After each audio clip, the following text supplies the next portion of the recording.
दोस्तों नमस्कार, आपका स्वागत है आपके अपने चैनल स्टडीज मेंशन में। दोस्तों आप में काफ़ी लोग पूछ रहे थे कि भैया जी 2026 के लिए हम अपने मार्क्स को कैसे कैलकुलेट करेंगे, हमारे जितने भी सब्जेक्ट हैं उसमें से कौन कौन से सब्जेक्ट हमें लेना है जिससे कि हमारे 75% बन जाए। ठीक है, तो इसी को लेकर इस वीडियो में बात करेंगे। तो काफ़ी इंपॉर्टेंट वीडियो रहेगी, कौन कौन से सब्जेक्ट आपको लेने होते हैं। जैसे कि आपको मैं बता दूँ सबसे पहले बात की, यहाँ पर आपको सिर्फ 5 सब्जेक्ट लेने होते हैं। ठीक है, आपके कितने भी सब्जेक्ट हो, भले ही आपके 6 सब्जेक्ट हो, यहाँ पे सिर्फ 5 सब्जेक्ट लिया जाता है। ठीक है, उन 5 सब्जेक्ट को लेके, ठीक है, उन 5 सब्जेक्ट को लेके ही आपके 75% आना चाहिए। या तो आपको, या आप टॉप 20 परसेंटाइल के लिए मार्क्स कैलकुलेट कर रहे हो, ठीक है अपने, या आप 75% के लिए कर रहे हो। ठीक है, 75% क्राइटेरिया के लिए कर रहे हो। तो ये काफ़ी इंपॉर्टेंट है। काफ़ी लोग का इसको लेकर डाउट रहता है कि भैया कौन कौन से सब्जेक्ट लेना है। तो पूरा वीडियो देखिए, काफ़ी इंपॉर्टेंट रहेगा आप सभी के लिए। तो वीडियो को स्टार्ट करते हैं। ठीक है, सबसे पहले दोस्तों यहाँ पे देख सकते हो जी एडवांस का ब्राउचर है। ठीक है, यहाँ पे मैंने यहाँ पे दे रखा है, the marks are scored in the following 5 subject will be consider for the calculating the aggregate marks and the cut off marks for fulfilling the top 20 percentile criteria. ठीक है, तो टॉप 20 परसेंटाइल जितने भी स्टूडेंट जो हैं boards से हैं, ठीक है, स्टेट बोर्ड से हैं, उनके लिए होता है। और जो सीबीएसई बोर्ड से हैं, क्योंकि उनका जो टॉप 20 परसेंटाइल है वो 75% से भी ऊपर चला जाता है, 80% से भी, 80%, 82% चला जाता है, तो वो 75% यहाँ पे उनके लिए ज़रूरी होता है। ठीक है, और काफ़ी सारे बोर्ड्स ऐसे हैं जहाँ पे 75% से ऊपर टॉप 20 परसेंटाइल जो है चला जाता है, तो उनके लिए भी 75%। तो मेरा कहने का मतलब ये है कि अगर आपको 75% आपके अगर बोर्ड्स में आ जा रहा है, ठीक है, ये अगर आया टॉप 20 परसेंटाइल में आपने आ जा रहे हो अपने बोर्ड्स के, तो दोनों में से किसी में भी अगर आप आ जा रहे हो ना, तो आप एलिजिबल हो एडमिशन के लिए आईआईटी एनआईटी में। ठीक है, सिंपल सी बात होगी।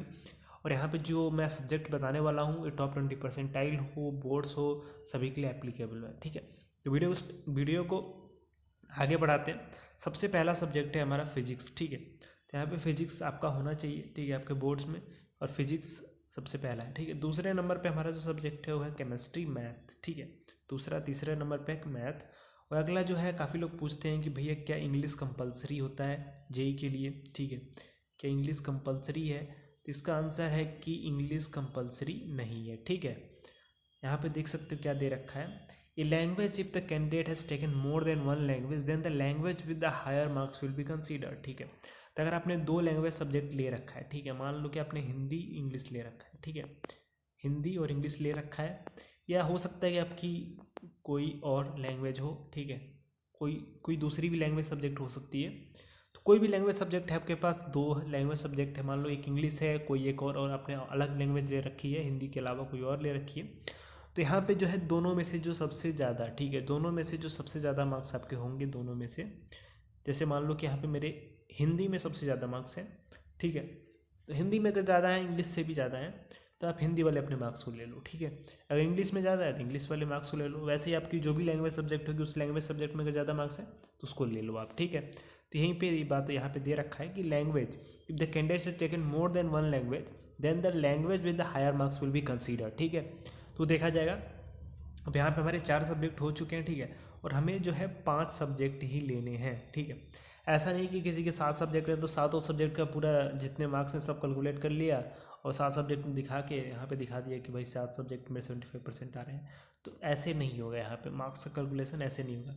आगे क्या दे रखा है, काफ़ी इंपॉर्टेंट है, जो अगला 5वां सब्जेक्ट हमें लेना है, any subject other than the above for the subject with the higher marks will be considered. ठीक है, तो एनी सब्जेक्ट विद एबव 4, तो मतलब जो आपने ऊपर चारों सब्जेक्ट लिए हैं अदर देन द एबव 4, तो उन चारों को छोड़ के कोई एक सब्जेक्ट अगर आपके पास है तो आप ले लो। ठीक है, तो सिंपल सी बात है, यहाँ पे 5 सब्जेक्ट हो गए।